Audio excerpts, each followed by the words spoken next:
Сегодня я хочу рассказать о деле Олеси Садовской. В этом деле наметился прорыв.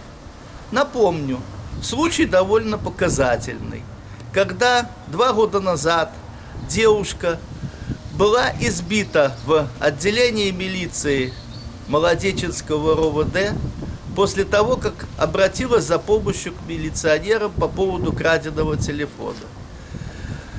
Милиция ее избила, были сделаны всякие карательные, пыточные меры, это ласточка и прямое избиение. Но самое ужасающее то, что все это было выложено в интернет, и утечка произошла даже с отдела РОВД.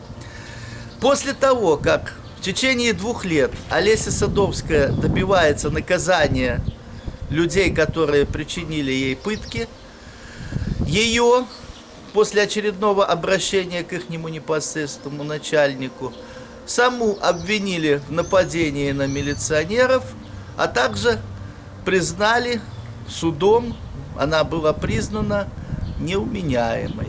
То есть на сегодняшний день было заключение психиатрии о том, что якобы человек не может отвечать ни на тот момент на свои действия и на теперешнее дело. Таким образом, все делалось для того, чтобы закрыть то дело по избиению милиционеров.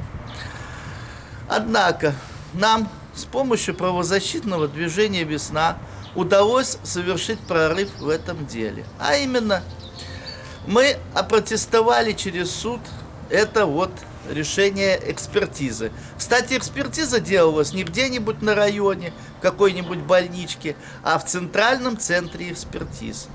Там все настолько было шито белыми нитками, что даже суд наш, самый, как известно, гуманный и самый независимый в Белоруссии, вынужден был отменить эту экспертизу и назначить повторную экспертизу.